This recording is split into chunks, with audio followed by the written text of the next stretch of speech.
Claire Vrillin, je suis formée en formation initiale en psychologie et je suis cavalière depuis des années, appartenant à l'association Cavalitude en médiation animale depuis des années.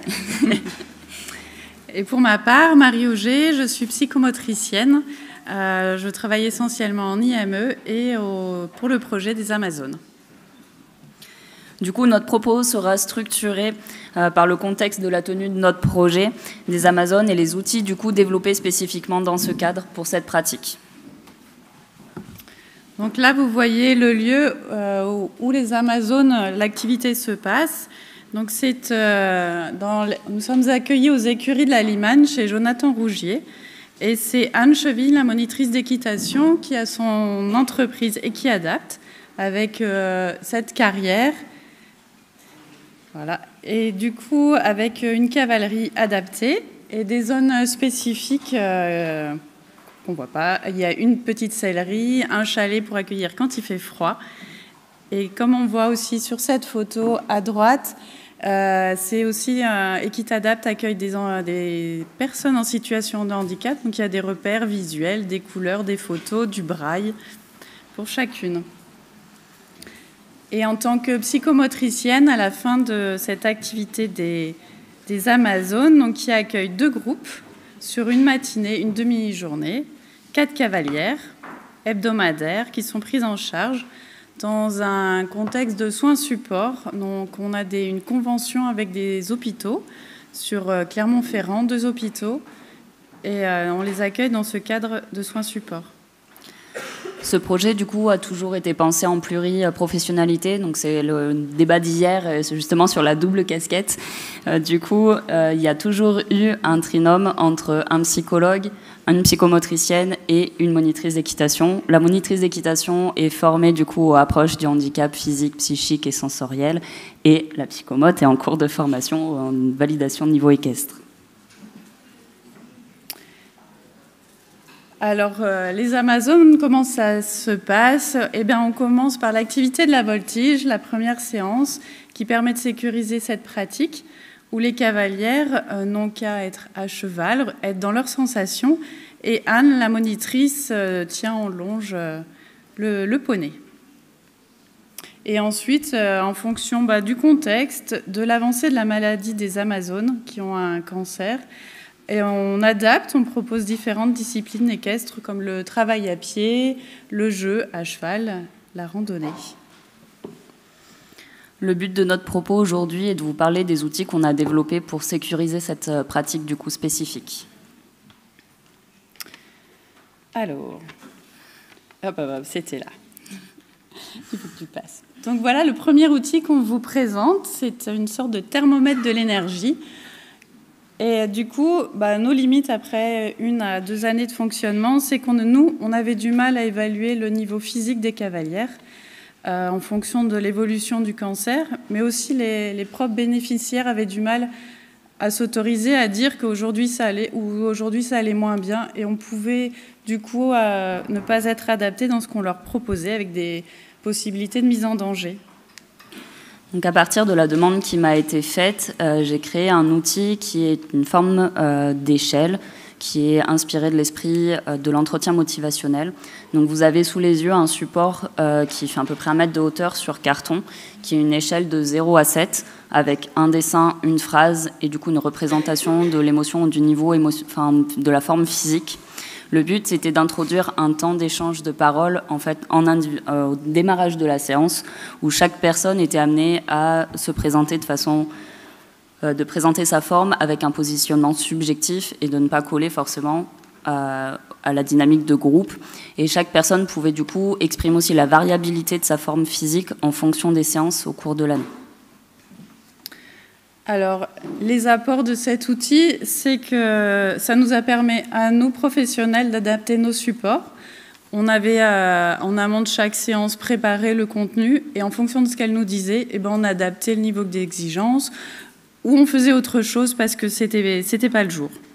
Ça nous permet aussi d'attribuer les poneys en fonction de chacune. C'est que si on a un poney il a besoin de jambes pour le faire avancer, et qu'elle nous dit qu'aujourd'hui elle est capoute, on va en prendre un qui avance tout seul.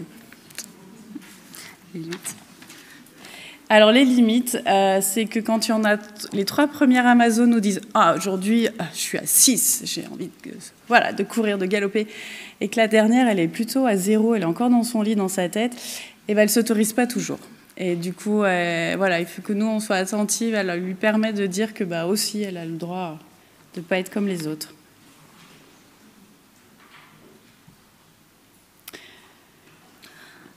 Du coup, le second outil m'a été demandé par rapport aux limites aussi rencontrées après une année d'existence.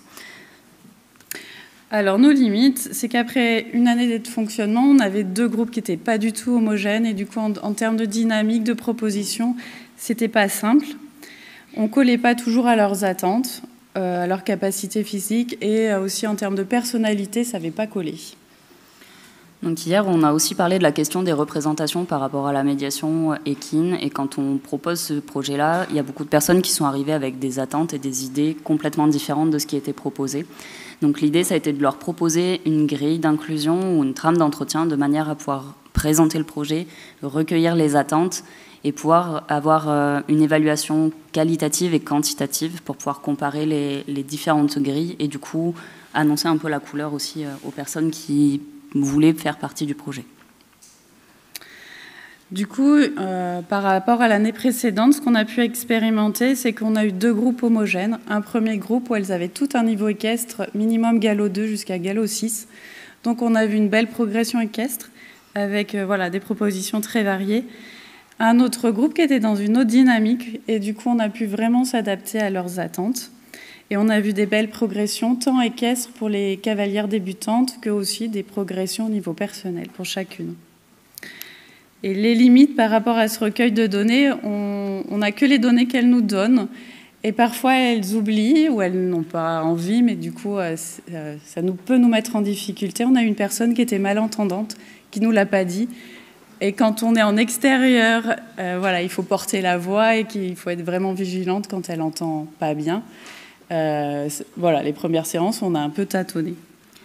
Donc le but étant d'organiser, de structurer l'inclusion.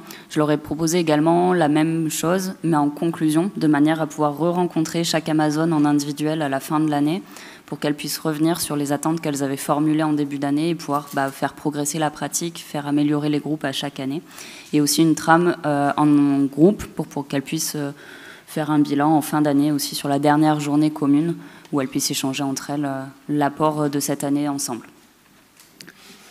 Et du coup, un des avantages de cette grille de conclusion, c'est que ça nous permet aussi de penser pour le projet des Amazones, c'est 1 an, et après ça s'arrête. Donc ça leur permet sur l'après de se projeter. Est-ce qu'elles ont envie de continuer sur de l'équitation adaptée, ou s'orienter sur de la médiation équine, de l'équithérapie. Voilà, on leur permet de s'autoriser à penser à l'après. Du coup, en conclusion, c'est des outils qui ont permis d'améliorer un peu la pratique et, avec une supervision du psychologue sur l'année, de pouvoir reprendre chaque élément. Du coup, vous avez une photo qui conclut le groupe et la dynamique de groupe sur la dernière journée. On a également des perspectives où notre travail a été reconnu et nous nouons des partenariats, notamment avec l'ASM sur la région de Clermont-Ferrand. Et nous vous proposons un nuage de mots avec les mots qui sont... c'est la dernière question de la grille de conclusion. Si chaque personne pouvait donner un mot de ce qu'elle a retenu du projet. Donc vous avez un résumé des petits mots. Et du coup, on peut finir par... Nous avons, pour finir, la vidéo donc, de l'artiste peintre Louz qui nous a fait aussi le thermomètre, qui était une bénéficiaire.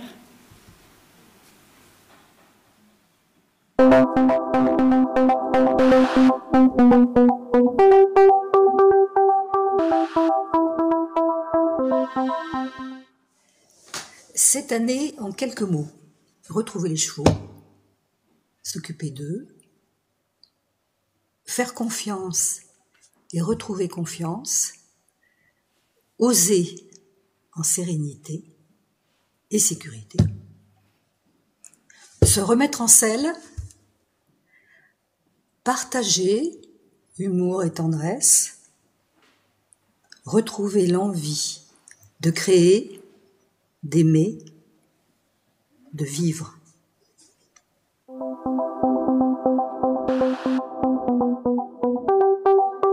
Merci beaucoup. Et bravo pour ce beau projet.